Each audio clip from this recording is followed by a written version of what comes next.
Welcome to this charming adventure, where we'll uncover the secrets hidden behind these inboxes. These inboxes aren't just junk mail, they're full of unexpected surprises. You'll never ever guess which users are pulling the strings behind the scenes.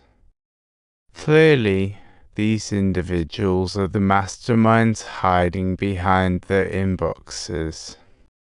Baldy was about to say something when Jack smashed him like a boxing champ.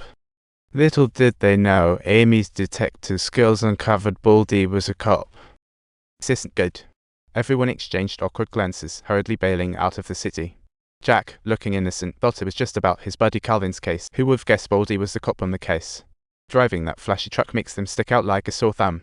They decided it was time to rent a ride less likely to draw, but alas, the cops had their eyes on the trio. Renting a car would set off alarms. Just when panic set in, Jack concocted a brilliant escape plan. He spotted old teammate Julie nearby. After the team disbanded, she went undercover in New York, and Jack's return brought back all the nostalgia of the glory days. They joined forces to uncover the truth. After renting a car, they dug into Calvin's files, which were filled with bizarre names that sounded like alien talk. It was full of strange numbers too. Julie tried decoding them but couldn't figure it out, so they'd need to track down Sanchez for answers. As the math genius, he could definitely crack the code. But when they reached Sanchez's place, they were stunned. It was ransacked just like Calvin's. Staring at the group's photo on the floor, they worried about the fate of their team. Suddenly, Jack's eyes focused on a rare photo of Sanchez and his girlfriend. This meant their relationship was special. They rushed to the lucky bar from the photo and found her indeed. She was Sanchez's girlfriend. She had vanished since leaving a week ago, but word was she got a mysterious call that day, muttered something odd, and then poof. Gone.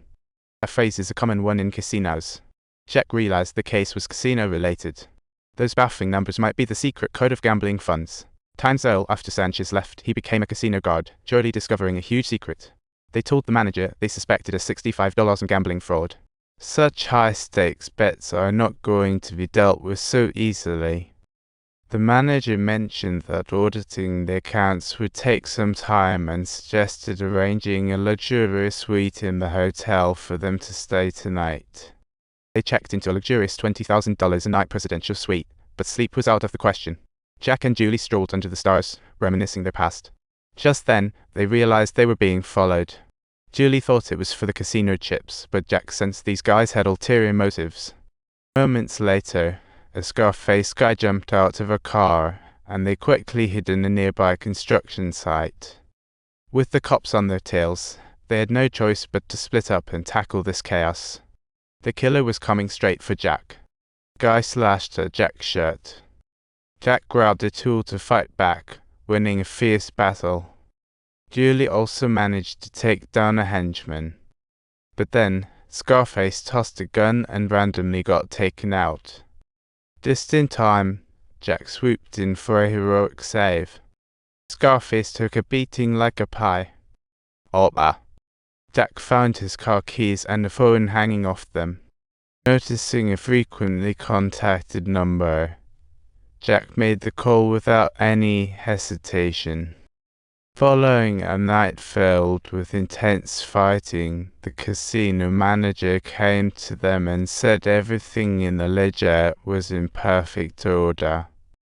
But during the investigation, the cops delivered a bad news. The other missing team members Jack was searching for were found dead in the wilderness. They were tortured and dumped from a helicopter.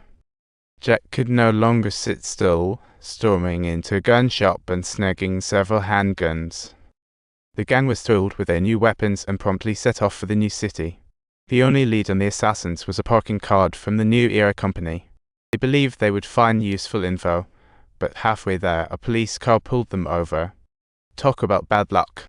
They had a history of assaulting officers, so arrest was imminent. Baldy returned and searched them, dragging Jack back to the station. Despite getting socked last time, Baldy had no plans to sue. Instead, he invited Jack to help crack the case. Baldy revealed a lead they hadn't seen before. The cops found an unprinted document in Calvin's printer stuck because it ran out of ink. It contained plans for a terrifying operation, and the guy's name was Azari Momat. The cops couldn't dig up any info on him. but Jack instantly knew who he was because his name also started with AM. This guy had to be one of the mysterious figures. So, Jack listed all the AM names from his USB. He asked the cops to trace these people. After a bit of detective work, Paul D made a find. One name on Jack's list popped up at the bedding shop. This AM purchased a ticket from Denver to Kennedy an hour ago. Once he checks in, the cops can nab him. Meanwhile, the mysterious figure had arrived at the airport, scanning every single traveler, when he spotted a black guy looking around suspiciously.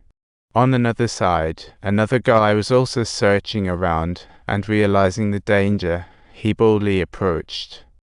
They bumped into each other intentionally, and the mysterious man instantly confirmed his suspicion his suitcase was empty. A flyer wouldn't show up at the airport with an empty. He realized his cover might be blown and reported to his employer, revealing his high IQ backup plan. Just then, Amy and Julie arrived at the New Era airport, ready to spring into action. Let's rev up this grand chase. With the company's route map in hand, they moved effortlessly to the designated zones to talk about efficiency.